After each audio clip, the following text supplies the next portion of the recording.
नमस्कार दोस्तों, मैं doctor Ayush Jain, consultant laparoscopic and general surgeon.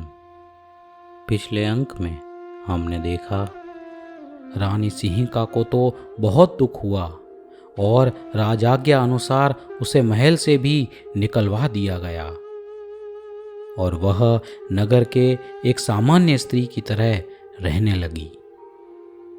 दिन बीतते रहे। रानी सिंहिका ने इस परिस्थिति में अपने ही कर्मों को कारणभूत माना। अपने पति पर उसकी तनिक भी दोष दृष्टि नहीं थी। एक बार राजा नहुष को भयंकर दाह ज्वर का रोग उठा।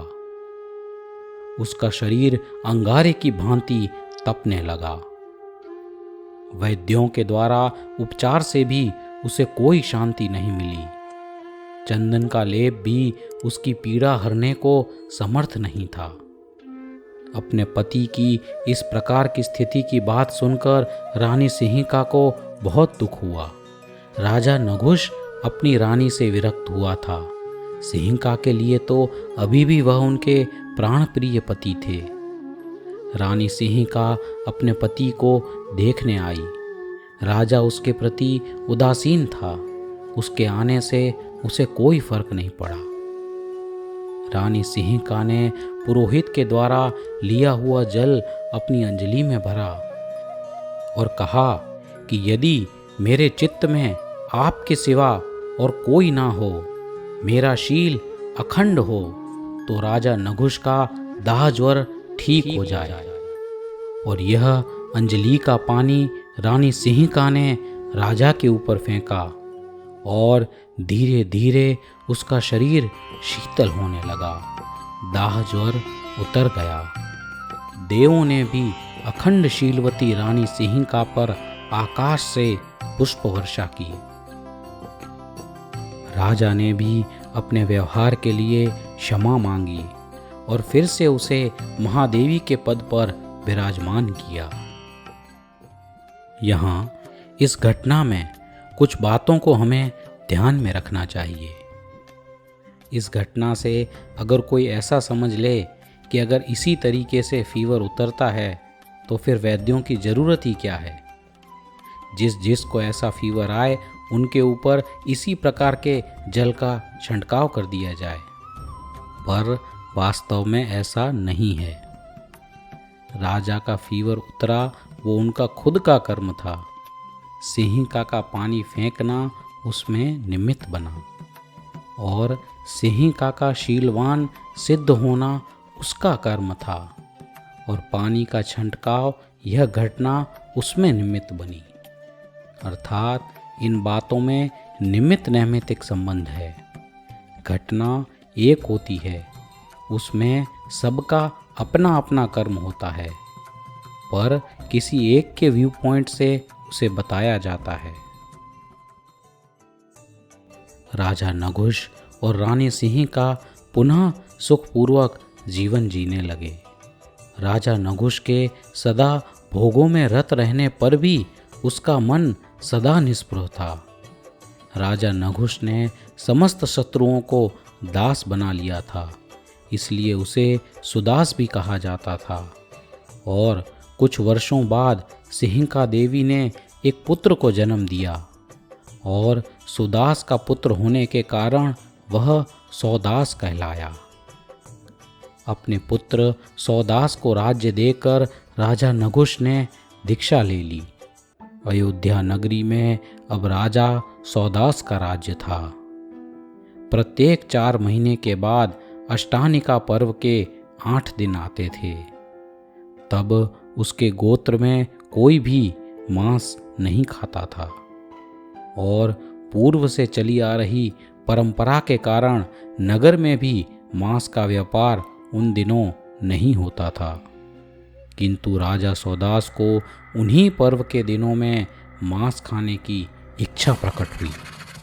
उसने अपने रसोइये को बुलाकर अपनी इच्छा बताई। रसोइये ने कहा, देव आप जानते हैं अभी अष्टानिका पर्व चल रहे हैं, जीवों को मारने की मनाही है। राजा ने उसे आदेश दिया कि कि कैसे भी करके मांसाहार की व्यवस्था की जाए। रसोइया नगर में गया, वहाँ उसे कहीं मांस नहीं मिला और इस प्रकार घूमते घूमते वह नगर के बाहर गया। वहाँ उसे ताजा जन्मा एक बालक जो मर चुका था वह दिखा।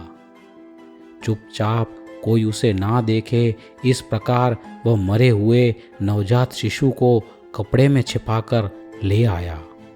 उस मरे हुए नवजात शिशु का मांस निकालकर उसने व्यंजन बनाया और राजा को परोसा। नर मांस का स्वाद राजा सौदास ने पहले कभी नहीं चखा था। उसे यह भोजन अत्यंत पसंद आया। उस दिन राजा ने सामान्य से दुगना खाया। राजा ने रसोइये से पूछा, भद्र, इसका स्वाद अत्यंत मधुर है। ऐसा मांस मैंने पहले कभी नहीं खाया। यह मांस तुमने कहाँ से प्राप्त किया है? इसके उत्तर में रसोइये ने अभयदान की याचना की और डरते डरते सारी बात ज्यों की त्यों बतला दी। राजा ने कहा कि अब सदा ऐसा ही किया जाए। रसोइये ने छोटे छोटे बालकों को लड्डू देना शुरू किया। उसके लोभ से बालक प्रतिदिन उसके पास आने लगे। लड्डू लेकर जब बालक जाने लगते तो उनमें से एक पीछे रह जाता। उसे मारकर और पकाकर निरंतर वह राजा को देने लगा। जब प्रतिदिन नगर के बालक कम होने लगे तब लोगों ने इसका निश्चय किया और रसोइयों के साथ साथ राजा को भी नगर से बाहर निकाल दिया। सौदास का सिंहरथ नाम का पुत्र था। नगरवासियों ने उसे ही राज्य के पद पर आरूढ़ कर दिया। राजा सौदास नरमांस में इतना आसक्त हो गया था कि वह अपने रसोइये को ही मार कर खा गया। अंत में वह छोड़े हुए मुर्दे को खाता रहा और दुखी होकर पृथ्वी पर घूमने लगा। जिस प्रकार सिंह का आहार मांस है, उस प्रकार उसका भी आहार अब मांस हो गया था। इसलिए इस संसार में वह सिंह सौदास के नाम से प्रसिद्ध हुआ। अथंतर वह दक्षिण देश में जाकर एक मुनि के पास पहुंचा और उनसे धर्म का श्रवण करके वह अणुव्रतों का धारी हो गया। उसी समय महापुर नगर का राजा मर गया था। उसकी कोई संतान नहीं थी। सो लोगों ने निश्चय किया कि एक हाथी को छोड़ा जाए और जिसे वह अपने कंधे पर बिठाकर लाए उसे ही राजा बना दिया जाए। निश्चय अनुसार हाथी को छोड़ा गया और वह सिंह सौदास को कंधे पर बिठाकर नगर में ले आया। फलस्वरूप वह अब इस नगर का राजा बन गया। कुछ समय बाद जब सौदास बलिष्ठ हुआ तब उसने नमस्कार करने के लिए अपने पुत्र के पास दूत भेजा। इसके उत्तर में पुत्र ने निर्भय होकर लिख दिया कि आप निंदित आचरण करने वाले हो, इसलिए मैं आपको नमस्कार नहीं करूंगा। तदंतर सौदास ने अपने पुत्र के राज्य के ऊपर चढ़ाई कर दी। अंत में सौदास ने युद्ध में अपने पुत्र को जीतकर उसे ही राजा बना दिया और स्वयं महावैराग्य से युक्त होता हुआ तपोवन में चला गया। फिर इस प्रकार सिंहरथ का पुत्र हुआ ब्रह्मरथ। उनके पुत्र चतुर्मुख, हेमरथ, मांधाता, सिंहदमन, पुंजस्थल, कुक्कुथ और कुक्कुथ का पुत्र हुआ रघु। रघु नाम का पराक्रमी राजा होने के कारण यह इक्ष्वाकु वंश का नाम रघुवंश भी कहलाया। रघु का पुत्र हुआ अनरण्य। राजा अनरण्य के 2 पुत्र हुए। ज्येष्ठ पुत्र था अनंतरथ और कुछ वर्षों के बाद एक और पुत्र हुआ जिसका नाम रखा गया दशरथ। आपको यहाँ पर याद होगा कि रावण जब नर्मदा नदी पर पूजा कर रहा था तब उसकी पूजा अशुद्ध हो गई थी, क्योंकि सहस्त्र रश्मि नाम का राजा नर्मदा नदी में बांध बनाकर अपनी रानियों के साथ जलभोग करता था। जब सहस्त्र रश्मि हार गया था तो उसने अपने मित्र अयोध्या नरेश अनरण्य को भी संदेश भिजवाया था। सहस्त्र रश्मि का प्रस्ताव आते ही महाराज अनरण्य अपने 1 महीने के पुत्र दशरथ का राज्याभिषेक करके अपने मित्र के साथ दीक्षा लेकर चल दिए।